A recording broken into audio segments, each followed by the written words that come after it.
নমস্কার সকলকে, আমি পায়েল। আমার নতুন একটা ভিডিওতে তোমাদের সকলকে স্বাগত জানাই। তোমাদের কমেন্টের উত্তর দেওয়ার জন্য যে নতুন সিরিজটা আমি শুরু করেছি, আজকে সেখানে আমরা আরো কিছু প্রশ্ন উত্তর নিয়ে আলোচনা করব যেগুলো তোমাদের কমেন্টে উঠে এসেছে। তো ১ম এ যেটা তোমরা বারবার আমাকে বলেছ ব্রতচারী নিয়ে ভিডিও দেওয়ার জন্য। তো আজকে ১ম টপিক হচ্ছে ব্রতচারী। আমার গলাটা ভীষণ খারাপ হয়েছে। প্রচন্ড ঠান্ডা লেগেছে। এজন্য আমি রেগুলার ভিডিও দিতেও পারছি না। জ্বর, ঠান্ডা লেগেছে প্রচন্ড। শরীরটা খুব খারাপ। তো ব্রতচারী পড়তে গেলে আমাদের শুরু করতে হবে ব্রতচারী আন্দোলন থেকে। কবে শুরু হয়েছিল? ১৯৩২ সালে গুরু সদয় দত্ত একটি আধ্যাত্মিক এবং সামাজিক উন্নয়ন আন্দোলন শুরু করেন। সেটাই হচ্ছে ব্রতচারী আন্দোলন, এবং সেই আন্দোলনের পরিপ্রেক্ষিতেই এই ব্রতচারী। এখানে কি করা হয়? এখানে বিভিন্ন রকম লোকসঙ্গীত থাকে, লোকনৃত্য থাকে, যেখানে মানসিক এবং আধ্যাত্মিক উন্নয়ন মানুষের মধ্যে জাগিয়ে তোলা হয়, দেশাত্মবোধ জাগিয়ে তোলা হয়। আর কি করা হয়? শরীর এবং মনের গঠন উন্নত করা। তাহলে ব্রতচারী আন্দোলনটা কি? ১৯৩২ সালে গুরুসদয় দত্তের নেতৃত্বে একটি আধ্যাত্মিক এবং সামাজিক উন্নয়ন আন্দোলনই ছিল এই ব্রতচারী আন্দোলন, যেখানে মানুষের আধ্যাত্মিক উন্নয়ন, তার মধ্যে যেন আধ্যাত্মিক চেতনা প্রকাশ পায়, তার সামাজিক উন্নয়ন হয়। এবার কি করা হয়? এখানে বিভিন্ন রকম লোকসঙ্গীত, লোকনৃত্যের মাধ্যমে মানুষের মধ্যে আধ্যাত্মিক চেতনা, দেশাত্মবোধ, মানসিক ও সামাজিক উন্নয়ন গড়ে তোলা হয়। এবার আমরা যদি দেখি, স্বাস্থ্য শারীরশিক্ষা বইটা প্রাইমারি লেভেলে, প্রত্যেকটা স্বাস্থ্য শারীরশিক্ষা বইতে কতগুলো পাঠ থাকে। প্রথমেই যদি আমরা পড়ি, সেখানে স্বাস্থ্য সচেতনতার কিছু পাঠ দেওয়া থাকে।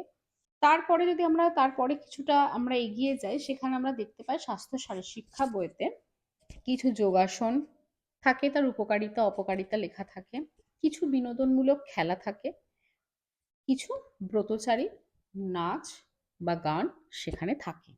অলরেডি তোমরা অনেকেই কমেন্ট করেছো, আমি দেখেছি, এবং আমারই চ্যানেলে একজন সাবস্ক্রাইবার আছেন যিনি আমার ভিডিও দেখেন। ওনার ইন্টারভিউতে ওনাকেও প্রশ্ন করা হয়েছিল যে ব্রতচারী কোন ক্লাস থেকে পড়ানো হয়। সাধারণত ব্রতচারী প্রথম শ্রেণীর, যদি আমি স্বাস্থ্য শারীরশিক্ষা বই দেখি, সেখানে আমরা ব্রতচারীর গান দেখতে পাবো। তাহলে ব্রতচারী ক্লাস 1 থেকেই পড়ানো হয়।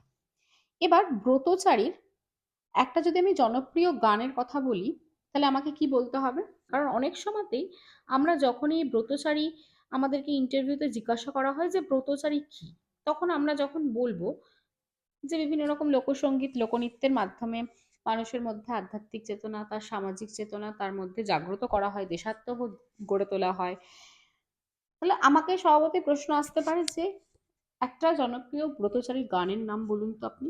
তাহলে তখন আমরা কি বলতে পারি? অনেকগুলো গান আছে, তোমরা প্রত্যেকটা প্রাইমারি স্কুলের যদি বইগুলোকে দেখো ক্লাস 1 থেকে 5 পর্যন্ত, তো তোমরা সেখানে দেখবে প্রচুর ব্রতচারীর গান রয়েছে। তার মধ্যে যেটা ভীষণ পপুলার, আমরা সকলেই মানে এটার সাথে পরিচিত, সেরকমই একটা গান আমি আজকে তোমাদেরকে বলছি। চল কোদাল চালাই। এই গানটা তোমরা অবশ্যই একবার দেখে নেবে। চল কোদাল চালাই, ভুলে মানের বালাই, ঝেড়ে অলস মেজাজ, হবে শরীর ঝালাই।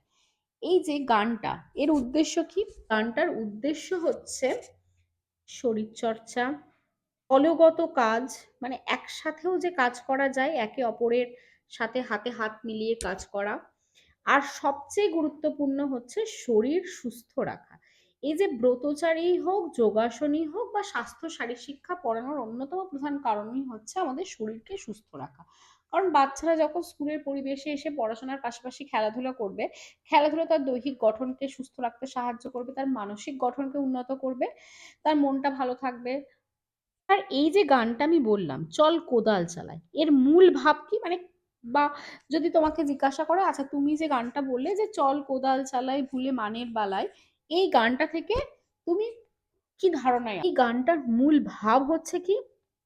কোনো কাজই ছোট নয়, নিজের হাতে কোনো জিনিস তৈরি এবং খেটে বেঁচে থাকার আনন্দ আলাদা। এই যে আমরা বলছি চল কোদাল চালাই, মানে আমরা কাজ করতে বলছি। ভুলে মানের বালায়, মানে কোনো কাজই ছোট নয়, প্রত্যেকটা কাজই কাজ। ঝেড়ে অলস মেজাজ, মানে আমাদের অলস মেজাজটাকে ঝেড়ে ফেলতে হবে, হবে শরীর ঝালায়। তাহলে কি হবে? আমাদের তাতে শরীরটা সুস্থ থাকবে। তাহলে এই হচ্ছে আমার ব্রতচারীর মূল ভাব এই গানটার। এবার আমাদেরকে ব্রতচারী যে পড়ানো হয়, এই ব্রতচারী মানে এখানে কি আছে? ব্রতর কথা বলা হয়েছে। এবার এখানে এই ব্রতচারীর মেন ৫টি মহান ব্রতের কথা বলা হয়েছে। ৫টি মহান ব্রত নিয়েই কিন্তু আমাদের এই ব্রতচারী। কি কি? সেটা হচ্ছে জ্ঞান, মানে আমাদের জ্ঞান প্রয়োজন।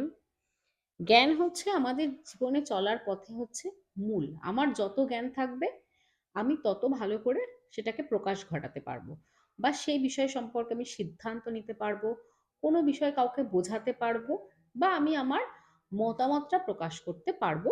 সেটা হচ্ছে আমার জ্ঞানের মাধ্যমে। শ্রম, অর্থাৎ জ্ঞান আমার যেমন দরকার, ঠিক পাশাপাশি আমাকে কিন্তু কাজটাও করতে হবে। আমি, আমার প্রচুর বুদ্ধি রয়েছে কিন্তু আমি পড়াশোনা করি না, তাহলে আস্তে আস্তে কি হবে? আমি যদি পড়াশোনাই না করি, আমি যদি অঙ্কটা প্র্যাকটিসই না করি, তাহলে আমি শিখবো কি করে নতুন কিছু? তাহলে আমার শ্রমটা ভীষণ দরকার। আর একটা কি যেটা বাচ্চাদের মধ্যে থাকা উচিত? সত্য, ঐক্য এবং আনন্দ। এগুলো হচ্ছে আমাদের জীবনের মূল ভিত্তি। কারণ আমাদের মধ্যে যদি সত্য বলার ক্ষমতা যদি না থাকে, বা আমরা যদি সত্য কথা না বলি, তাহলে কিন্তু আমরা মানে শিক্ষিত হয়েও শিক্ষাটা প্রকাশ করতে পারলাম না। আমাদের মধ্যে যদি ঐক্য না থাকে, অন্যের বিপদে পাশে দাঁড়ানোর ক্ষমতাই যদি না থাকে, তাহলে আমরা মানুষই নই। আনন্দ, অন্যকে সাথে নিয়ে একসাথে চলার যে আনন্দ, এই ৫টা মহান ব্রতই হচ্ছে ব্রতচারীর মূল ভিত্তি। এবার কেন আমাদের স্কুলগুলোতে ব্রতচারী পড়ানো হয়? প্রথমত হচ্ছে বিদ্যালয়ে আনন্দময় পরিবেশে পাঠদান।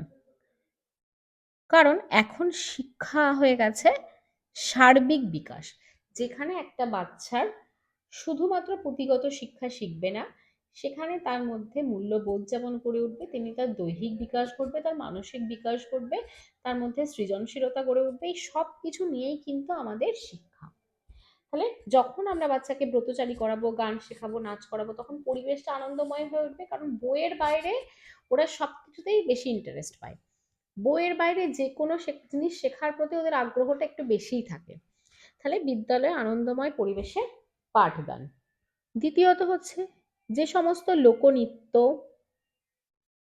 লোকসঙ্গীত যেগুলো হারিয়ে যাওয়ার পথে, সেগুলো প্রসার ঘটানো, অর্থাৎ মানুষ যাতে এই গানগুলো শেখে বা শোনে, সেটা আধ্যাত্মিকতা বিকাশ, যাতে মানুষের মধ্যে আধ্যাত্মিকতা গড়ে ওঠে, মানসিক ও সামাজিক উন্নয়ন, দেশপ্রেম জাগিয়ে তোলা মানুষের মধ্যে, দেশের প্রতি দায়বদ্ধতা তৈরি, সমস্ত কারণের জন্য বিদ্যালয়গুলিতে ব্রতচারী পাঠ করানো হয়। আনন্দদায়ক পরিবেশে শিক্ষার্থীর সর্বাঙ্গীন বিকাশ হয়। এবং যখন আমরা বিভিন্ন রকম নাচ গানগুলো করি, দেখি আমরা খুব সুন্দর করে, কোনোটার ক্ষেত্রে আমরা গোল করে বাচ্চাদেরকে দাঁড় করিয়ে শৃঙ্খলা আকারে তাদেরকে আমরা এক একটা খেলা বা গান নাচ, সেগুলোকে আমরা বিভিন্ন সময় বিভিন্ন জিনিস শিখিয়ে থাকি। এবার আমরা পড়বো বিনোদনমূলক খেলা। প্রত্যেকটা প্রাইমারি স্কুলের হোক বা আপার প্রাইমারি লেভেলেরই আমরা যখন স্বাস্থ্য শারীরশিক্ষা বইটা দেখি, সেখানে আমরা কিছু বিনোদনমূলক খেলা দেখতে পাই। বিনোদনমূলক খেলা মানে সে খেলায় কিন্তু কোনো প্রতিযোগিতা থাকবে না। বাচ্চারা দলগতভাবে শ্রেণীকক্ষের সবাই, বা কখনো কখনো স্কুলের সবাই, যেমন 3, 4, 5, তারা সকলে মিলে কোনো একটা খেলা যখন শৃঙ্খলাকারে খেলছে, তখন সেটাই হচ্ছে বিনোদনমূলক খেলা। এবং যে খেলার মাধ্যমে তারা কিছু শিখছে, কিন্তু সেটা কিভাবে শিখছে? আনন্দের সঙ্গে শিখছে, খেলতে খেলতে শিখছে, এবং যে খেলাটার মধ্যে কোনো প্রতিযোগিতা থাকে না, তাই সেটাই হচ্ছে বিনোদনমূলক খেলা। যেমন আমরা ছোটবেলায় কি খেলি? রুমাল চুরি খেলি, আমরা কানামাছি খেলি, এগুলোও কিন্তু একটা বিনোদনমূলক খেলার উদাহরণ। তাহলে বিনোদনমূলক খেলা কি? বিনোদনমূলক খেলা হচ্ছে শিক্ষার্থীর শারীরিক এবং মানসিক বিকাশ, তার মধ্যে মনোসংযোগ ক্ষমতা বাড়ানোর জন্য আনন্দদায়ক পরিবেশে প্রতিযোগিতামূলক খেলা নয়, সেই রকম কিছু খেলা যখন ছাত্রছাত্রীদের শৃঙ্খলাকারে খেলানো হয় তখন সেটাকে বলা হয় বিনোদনমূলক খেলা। এবার এই বিনোদনমূলক খেলা কেন খেলানো হয়, এর উদ্দেশ্য কি? বিনোদনমূলক খেলার উদ্দেশ্য হচ্ছে স্কুলের পরিবেশ আনন্দদায়ক হয়ে ওঠে, বাচ্চারা আনন্দের সঙ্গে খেলে, তাদের যে মন শরীর সুস্থ থাকে, তাদের মধ্যে শৃঙ্খলা গড়ে ওঠে, একসাথে খেলার মাধ্যমে তাদের মধ্যে দলগত যে ভাব, মানে একসাথে যে কাজ করা যায়, দলগত কাজ করার মনোভাব গড়ে ওঠে। যেহেতু এখানে প্রতিযোগিতার কোনো ব্যাপার নেই, সুতরাং বাচ্চারা কি করে, আনন্দের সঙ্গে ভালোবেসে খেলাটা খেলে এবং তাদের মধ্যে মনোসংযোগ গড়ে ওঠে। যেমন একটা আমি যদি খেলার উদাহরণ দিই, যেখানে আমাদের বাচ্চাদের মনোসংযোগ গড়ে ওঠে, সেটা হচ্ছে আমরা ছোটবেলায় খেলতাম না পাখি ওড়ে, মানে কিরকম, সেই বাচ্চারা গোল করে শৃঙ্খলাকারে দাঁড়াবে, এবার এক একজনের নাম এক একটা আমি দিয়ে দেব। এবার আমি বললাম কোয়েল ওড়ে, তখন কোয়েল পাখি যেহেতু উঠতে পারে, সুতরাং সবাই হাত তুলে মানে ওড়ার ভঙ্গিতে সবাই হাতটা নাড়লো। তারপরে আমি বললাম দোয়েল ওড়ে, সেখানেও তাই হলো, শালিক ওড়ে, তখনও উঠলো। এবার আমি হঠাৎ করে এরকম কয়েকটা পাখির নাম বলতে বলতে বললাম মাছ ওড়ে, এবার তখন যারা হাত তুলে ফেললো বা হাতটা নাড়িয়ে ফেললো মানে ওড়ার ভঙ্গিতে, তখন তারা খেলা থেকে বাদ হয়ে গেল। তাহলে এইটা হচ্ছে একটা বিনোদনমূলক খেলা। এছাড়া আমরা রুমাল চুরি জানি, আমরা কানামাছি জানি, এগুলো সবই কিন্তু এক একটা বিনোদনমূলক খেলা। এবং এই খেলার মাধ্যমে কি তৈরি হয়, এই খেলা যেমন পাখি ওড়ে, এর মাধ্যমে কি হয়, ছাত্রছাত্রীদের মধ্যে মনোসংযোগ ক্ষমতা বৃদ্ধি পায়। এই যে তারা ভালো করে শুনছে যে স্যার বা ম্যাম কি বলছে, কোন পাখির নামটা বলছে, বা পাখির সাথে সাথে আর অন্য কিছুর নামটা যখন বলছে, তখন যারা হাত নাড়িয়ে ফেলছে তারা আউট হয়ে যাচ্ছে, তার মানে বাকিরা তখন আরো মন দিয়ে শুনছে যে আমি ভালো করে শুনতে হবে, নাহলে আমিও কিন্তু আউট হয়ে যাবো। বা এই যে কানামাছি খেলা, কানামাছি খেলা কি করা হয়, চোখটা বন্ধ করে দেওয়া হয়, তারপরে বিভিন্ন রকম শব্দ বা আওয়াজের মাধ্যমে খুঁজে খুঁজে কাউকে কোনো একটা বন্ধুকে খুঁজে পেতে হয়। এবার এর মাধ্যমে কি হচ্ছে, যখন কানের কাজ হচ্ছে, এই যে আমরা চোখটা বন্ধ রয়েছে, তার মানে আমরা কিছু দেখতে পাচ্ছি না, তাহলে আমি তখন কানটা সজাগ করে রয়েছি যে কোনো একটা শব্দ, সেটা পায়ের শব্দ হতে পারে, কারোর নুপুরের শব্দ হতে পারে, কারোর কথা বলার আওয়াজ হতে পারে, সেই শব্দের মাধ্যমে আমি তাকে খোঁজার চেষ্টা করছি। তার মানে এখানেও আমার মনোসংযোগ বৃদ্ধি পাচ্ছে, আমার কানের যে কাজ করার ক্ষমতা সেটা বাড়ছে। তাহলে এগুলো হচ্ছে, এছাড়া রুমাল চুরি আমরা সকলেই জানি রুমাল চুরিটা। তাহলে এইরকম কিছু হচ্ছে বিনোদনমূলক খেলার উদাহরণ। এখানে কি করা হয়, এখানে ছেলে মেয়েদেরকে একটা আনন্দদায়ক পরিবেশে, যাতে শিক্ষার্থীর সর্বাঙ্গীন বিকাশ হয় সেই কারণের জন্য ছেলে মেয়েদেরকে গোল করে শৃঙ্খলাকারে দাঁড় করিয়ে বিভিন্ন ধরনের খেলা খেলানো হয়। এবার তার মধ্যে দু একটা খেলার নাম তোমরা একটু জেনে যাবে।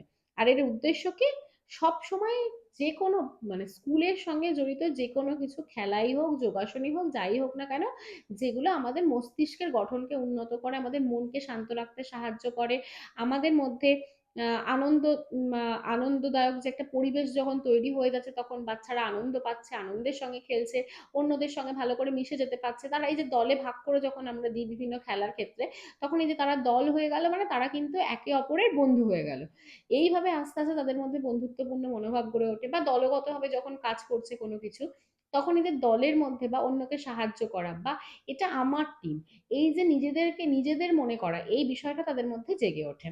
সুতরাং এগুলোই হচ্ছে বিনোদনমূলক খেলার উদ্দেশ্য। আচ্ছা, তোমরা আর একটা প্রশ্ন করেছিলে, সেটা হচ্ছে ভিইসি কমিটি নিয়ে। ভিইসি কমিটি কি? Village education committee. এবার এই ভিইসি কমিটি কি হয়, ভিইসি কমিটি হচ্ছে প্রত্যেকটা স্কুলে ভিইসি কমিটি থাকে। সেখানে কে থাকে, এই ভিইসি কমিটিটা হয় সাধারণত যে আমাদের পঞ্চায়েতে যিনি সদস্য রয়েছেন বা পৌরসভার ক্ষেত্রে কাউন্সিলর রয়েছেন, তিনি হচ্ছেন এই ভিইসি কমিটির সভাপতি হন। এবার এই ভিইসি কমিটি কি করে, ভিইসি কমিটি হচ্ছে প্রত্যেকটা বিদ্যালয় village education committee. Village education কমিটিতে এখানে সভাপতি হলেন হচ্ছে এলাকার নির্বাচিত সদস্য বা সদস্যা। এবার এই ভিসি কমিটির কাজ কি, কেন প্রত্যেকটা স্কুলে ভিসি কমিটি গঠন করা হয়? প্রথমত হচ্ছে গ্রামীণ এলাকায়, ভিলেজ মানেই বুঝতে পারছো গ্রামীণ, গ্রামীণ এলাকায় প্রাথমিক শিক্ষার মান উন্নয়ন, মানে যাতে ঠিকঠাক পড়াশোনা হচ্ছে কিনা সেগুলো তিনি দেখবেন। সরকারি প্রকল্পগুলোর সুযোগ সুবিধা সকল ছাত্রছাত্রীরা পাচ্ছে কিনা, এই যে স্কুলে ইউনিফর্মের সময় সকল ছাত্রছাত্রী ইউনিফর্ম পাচ্ছে কিনা, মিড ডে মিল সকল ছাত্রছাত্রীদের খাওয়ানো হচ্ছে কিনা, মিড ডে মিলের কোয়ালিটি কেমন আছে, স্কুলের যে বাকি যে গ্র্যান্টগুলো আসে সেগুলো সঠিকভাবে ইউটিলাইজ হচ্ছে কিনা, এই সমস্ত কিছু দেখেন হচ্ছে এই ভিইসি কমিটির চেয়ারম্যান। এছাড়া কি, এক তো হচ্ছে গ্রামীণ এলাকায় শিক্ষার প্রাথমিক শিক্ষার মান উন্নয়ন, আর একটা হচ্ছে বিদ্যালয় পরিচালনা, মানে কিভাবে আমরা বিদ্যালয়টা পরিচালনা করব, ব্যবস্থাপনা, সরকারি বিভিন্ন প্রকল্পগুলো সুযোগ সুবিধা যাতে বাচ্চাদের কাছে পৌঁছে যায়, সেই সমস্ত জায়গায় যে স্থানীয় অংশগ্রহণ। কারণ স্থানীয় অংশগ্রহণ কেন বলা হচ্ছে, তার কারণ হচ্ছে এই যে বললাম না নির্বাচিত সদস্য এলাকার, তার মানে তিনি একদম গ্রাসরুট লেভেল থেকে উঠে আসছেন। তিনি গ্রামের মানুষের কোথায় কি সুবিধা, কোথায় কি অসুবিধা, কোন জায়গায় সমস্যা হচ্ছে সেগুলো দেখাশোনার দায়িত্ব তার। সুতরাং বিদ্যালয় শিক্ষাটাও তো আমাদের গ্রামের সঙ্গে যুক্ত। কারণ আমাদের যদি শিক্ষা ভালো হয় আগামী প্রজন্ম ভালো হবে। সুতরাং সেই সমস্ত জায়গা ব্যবস্থাপনা বিদ্যালয় পরিচালনার ক্ষেত্রে স্থানীয় অংশগ্রহণ বাড়ানোর জন্যই কিন্তু এই ভিইসি কমিটি। এবং এই ভিইসি কমিটির মাধ্যমে এগুলোই দেখা হয় যে মিড ডে মিলটা ঠিকঠাক চলছে কিনা, স্কুলে টিচাররা ঠিকঠাক ক্লাস নিচ্ছেন কিনা, বা স্কুলে পড়াশোনার পাশাপাশি বাকি কাজকর্মগুলো হচ্ছে কিনা। যে বিভিন্ন স্কুলে বিভিন্ন ডে পালন করতে হয়, যেমন স্টুডেন্ট উইক পালন করতে হয়, বিভিন্ন রকম মনীষীদের জন্মদিবসগুলো পালন করতে হয়, স্বাধীনতা দিবস পালন করতে হয়, সেগুলোকে ঠিকঠাকভাবে পালন করা হচ্ছে কিনা বা গুরুত্বের সঙ্গে পালন করা হচ্ছে কিনা, বিদ্যালয়ের ছাত্রছাত্রীদের পড়াশোনার পাশাপাশি তাদের খেলাধুলা বা অন্যান্য জিনিসগুলো কিভাবে ঠিকঠাক হচ্ছে কিনা, সেই সমস্ত কিছু পরিচালনা করেন, ব্যবস্থা করেন। বা সরকারি বিভিন্ন গ্র্যান্ট যখন আসছে তখন সেগুলো কোন খাতে ব্যয় করা হচ্ছে, কত টাকা ব্যয় করা হচ্ছে, কি কি মানে তার সমস্ত পরিকল্পনা এই সবটাই হচ্ছে ভিসি কমিটির মাধ্যমে করা হয়ে থাকে। অনেকেই জানতে চেয়েছিলেন যে স্কুল অ্যাডমিনিস্ট্রেশন যেটা রয়েছে সেখানে হায়ারকিটা কি আছে। স্কুল অ্যাডমিনিস্ট্রেশন বলতে আমরা প্রথমে কি বুঝি, অ্যাসিস্ট্যান্ট টিচার, মানে তোমরা যারা প্রাইমারি ইন্টারভিউ দিচ্ছ আগামী দিনে তোমরা অ্যাসিস্ট্যান্ট টিচার হবে, আমরাও অ্যাসিস্ট্যান্ট টিচার। এবার আমাদের বস হচ্ছেন যিনি এইচটি অর্থাৎ হেড টিচার যিনি রয়েছেন প্রত্যেকটা স্কুলে, তিনি আবার কে, তিনি হচ্ছেন যে স্কুল ম্যানেজিং কমিটি ভিইসি কমিটির একজন মেম্বার। এবার তার মাথার ওপর কে রয়েছেন, SI, SI of school. SI of school মানে যেটাকে আমরা বলি কি, অবর বিদ্যালয় পরিদর্শক। এসআই অফিস, যেখানে আমাদের প্রত্যেকটা চক্রের এসআই অফিস থাকে, আমরা যে যে সার্কেলে কাজ করি সেই সার্কেলেই একটা করে এসআই অফিস থাকে। এবং সেই এসআই অফিসগুলো কি কাজ করে, এসআই অফিসগুলোর কাজ হচ্ছে আমাদের প্রত্যেকটা, মানে ওনার যে সার্কেল রয়েছে সেই সার্কেলে প্রত্যেকটা বিদ্যালয়ে সঠিকভাবে পরিচালনা হচ্ছে কিনা, ক্লাস ঠিকঠাক হচ্ছে কিনা, পড়াশোনা ঠিকঠাক হয় কিনা, মিড ডে মিল ঠিকঠাক খাওয়ানো হয় কিনা, সরকারি যে প্রকল্পগুলো রয়েছে সেই টাকা কি তাদের কাছে পৌঁছে দেওয়া স্কুলগুলোর কাছে, এবং সেগুলো সঠিক ব্যবহার হচ্ছে কিনা সেগুলো দেখা, গভর্নমেন্টের বিভিন্ন স্কিমগুলো বাচ্চারা পাচ্ছে কিনা, সেই সমস্ত কাজটা করেন কে, এসআই অফিস বা অবর বিদ্যালয় পরিদর্শক অফিস। তিনি ওই অফিসের মাথা, অর্থাৎ এসআই স্যার বা ম্যাডাম যিনি থাকেন না কেন তাকে বলা হয় অবর বিদ্যালয় পরিদর্শক। তার কাজ হচ্ছে কি, তার কাজ হচ্ছে নির্দিষ্ট চক্রের যে স্কুলগুলোর সার্বিক তদারকি এবং ব্যবস্থাপনা করা, সরকারি প্রকল্পের আর্থিক অনুদান বা স্কুলগুলোর কাছে পৌঁছে দেওয়া এবং সেগুলো সঠিকভাবে ব্যবহার হচ্ছে কিনা সেগুলো দেখা, মিড ডে মিল থেকে শুরু করে বাচ্চারা ইউনিফর্ম পাচ্ছে কিনা, বাচ্চারা জুতো পাচ্ছে কিনা, বই পাচ্ছে কিনা, সেগুলো সবটা তদারকি করার কাজই হচ্ছে এসআই স্যারের বা ম্যাডামের। ওনার মাথার উপর রয়েছে DI, district inspector of school বা এআই, ওনাকে সাহায্য করেন যিনি। এবং এর মাথার উপর রয়েছে ডিপিএসসি, প্রত্যেকটা ডিস্ট্রিক্টে একটা করে ডিপিএসসি থাকে এবং ডিপিএসসির একজন চেয়ারম্যান ম্যাডাম বা চেয়ারম্যান স্যার থাকেন। এবার এর মধ্যে তোমাদের অনেক সময় ইন্টারভিউতে প্রশ্ন আসে যে এসআই অফিসের কাজ কি, বা ডিআই অফিসগুলো কি কি কাজ হয়। ডিআই অফিসগুলো কি হয়, এসআই অফিসের ওপরে, মানে প্রত্যেকটা ডিআই অফিসের আন্ডারে যে এসআই অফিসগুলো রয়েছে সেখানে ঠিকঠাকভাবে, মানে প্রত্যেকটা স্কুল যে রয়েছে সেখানে সব প্রকল্পগুলো সঠিকভাবে পৌঁছাচ্ছে কিনা, এসআই অফিস ঠিকঠাক পর্যালোচনা করছে কিনা, এসআই অফিস ঠিকঠাকভাবে পরিচালনা করছে কিনা, এই সমস্ত কাজগুলো দেখার দায়িত্ব হচ্ছে ডিআই অফিসের। তাহলে এই হচ্ছে আমার হায়ারার্কি। তাহলে আজকে ভিডিও এই পর্যন্ত। ভিডিওটা তোমাদের কেমন লাগলো জানিও, আর ভিডিওটা ভালো লাগলে অবশ্যই লাইক করে দিও, আর আমার চ্যানেলটাকে নতুন হলে সাবস্ক্রাইব করে দিও, আমার পাশে থেকো। তো টাটা সকলকে।